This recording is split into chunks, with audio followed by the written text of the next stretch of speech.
Holly Schindler, an award-winning author as well as freelance editor, writing coach, and I always say writing instructor.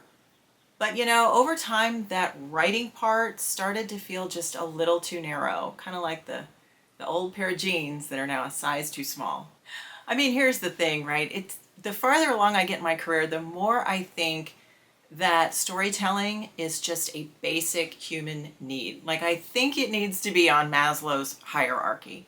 There's some anthropological debate as to why language itself came to be.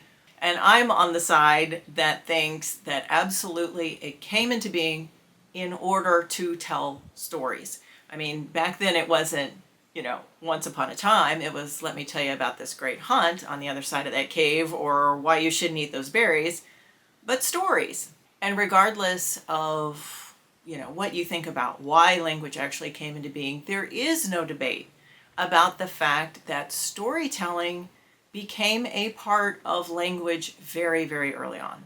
I was drawn to storytelling at an early age. I had a child-sized roll-top desk, and I would write my own stories and illustrate them and bind them with ribbon. Drew and doodled my characters all over these stories.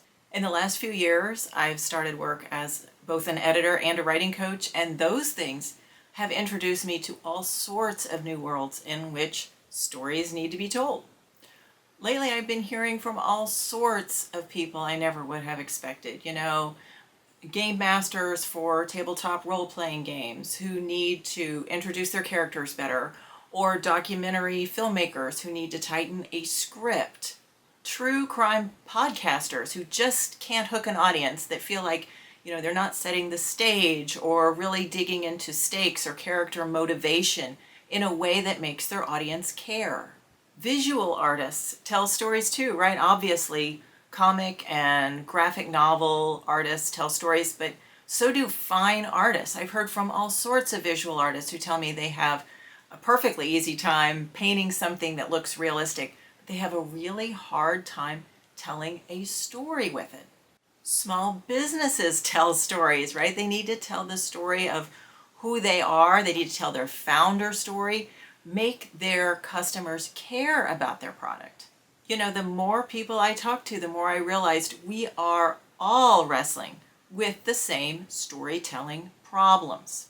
I revived this channel about a year ago with the idea that I was going to help novelists write better novels. But especially over these last few months, I realized I really have not been teaching writing. I have been teaching storytelling, and storytelling does not belong really to any one medium, right? It doesn't just live on the page. So I'm going to be expanding this channel to discuss issues of storytelling that do apply to all storytellers. Creating unforgettable characters, crafting compelling settings that are not just backdrop, coming up with edge of your seat stakes, figuring out how episodic pacing works if you've got a podcast, writing your founder's story if you've got a small business, figuring out how to tell that story with a piece of visual art, telling stories that resonate. I'm also going to continue talking about the technical aspects of bringing your story to life, whether that's recording better podcast audio or using InDesign to format the interior of your print book, or how to use Illustrator to create your own surface pattern design. Storytelling does not end with the idea.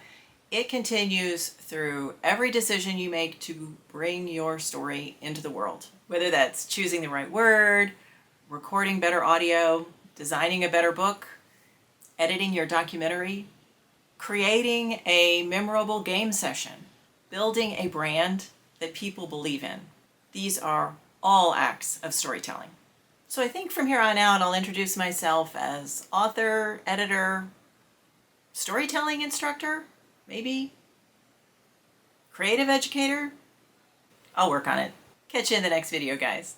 In the meantime, keep telling stories.